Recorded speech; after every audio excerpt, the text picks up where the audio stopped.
It's been confirmed. The weeks of suspense will finally come to an end with the announcement that Fred Vasseur would take over as the Formula One team principal for Ferrari. There were rumors circulating in the days preceding up to the season finale in Abu Dhabi that Mattia Binotto was on his way out of Maranello, and that Vasseur had been singled out as the person who would succeed him there. In his long and relatively successful career in motorsport, this event represents the toughest obstacle that Vasseur has faced to this point. Now, not only will he have to deal with the pressures of a team, but also of an entire country. Whereas Stefano Domenicali, Marco Mattiassi, Maurizio Oravabena, and Mattia Binotto have all failed, Vasseur must now triumph by breaking Ferrari's drought in the championship. And here's why he's the perfect person for the job. Vasseur will join a Ferrari team that is processing a wide range of feelings following its 2022 campaign. Although it was a lost opportunity to maintain a fight for the championship against Red Bull, it nonetheless marks a true return to being competitive. Vasseur will be joining a team that is dealing with a big mix of emotions. A first victory in over 2.5 years, in addition to having a reliable baseline car, provides grounds for good optimism over the future. A significant amount of danger was involved when Ferrari severed ties with Binotto. Not only did the automaker lose their team principal, but it also lost its technical chief. When Binotto moved up the ranks and became the chief executive officer, his position as chief technical officer was never filled. Ferrari, in contrast to its past changes in team leader, did not have a clear successor in-house. As a result, the team was forced to explore elsewhere for a replacement and eventually settled on Vasseur. It is a tall order to get things right the first time around in 2023, given the amount of time it will take to get up to speed and comprehend the workings of the Ferrari machine, which is the most sophisticated in Formula One. But Vasseur is very much a realist. It's not like he's going to walk into Ferrari expecting to be able to make it successful with the snap of his fingers. But he will have a very good idea of how he wants things to function and how he doesn't want them to work. When he started his job as team principal at Sauber in 2017, the team had already signed a contract to use Honda engines in 2018. However, within an hour of starting the job, Vasseur canceled the deal because he was so sure that it was the wrong path to go. This was an indication that he would be successful in his new role.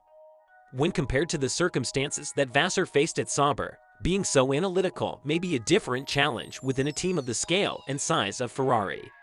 This year, he led his team to its highest finish ever under his guidance, which was 6th place in the championship. He turned around the fortunes of the team. The influence that Vasseur has had on the team has contributed significantly to the positive momentum that has been building up recently. During an interview at the end of the season, which took place before the initial rumors of Ferrari making a move surfaced, he did a great job of summing up his strategy. He explained, "My responsibility at the end is not to pay so much attention to the positive elements. Rather, it is to try and understand where we messed up and to try our best to improve." His presence will inject Ferrari with a sense of humor that, to some extent, may have been lacking at times, but the comment reveals the kind of person he is. There is a commitment to improving oneself and a strong desire to avoid being overly preoccupied with one's achievements. The relationship he has had in the past with Charles Leclerc is also an important fact that cannot be ignored. On his route to winning the GP3 and Formula 2 championships, Leclerc won races for the junior team Mayer Grand Prix that Vasseur had helped to build.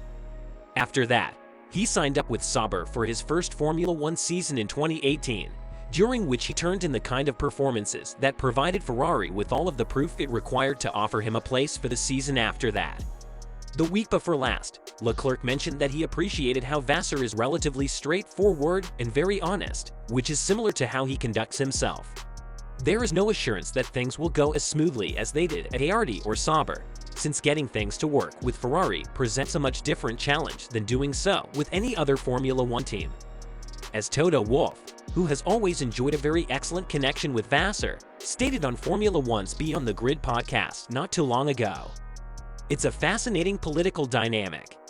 When you represent Ferrari, you are actually representing the entire nation. They write you up, and then they write you down, but they do it in a harsh manner. Dealing with the pressures of an expecting nation, a tough fan base, will be something that Vasseur has never previously experienced in the same degree as the harshness that he will encounter now. That wraps up today's video. We appreciate you taking the time to watch the episode today. We hope that you liked the film and that it was informative to you. We publish new content every 2 days, so be sure to check out our other videos and subscribe to our channel so you don't miss any of the exciting stuff that will be published in the days and weeks ahead.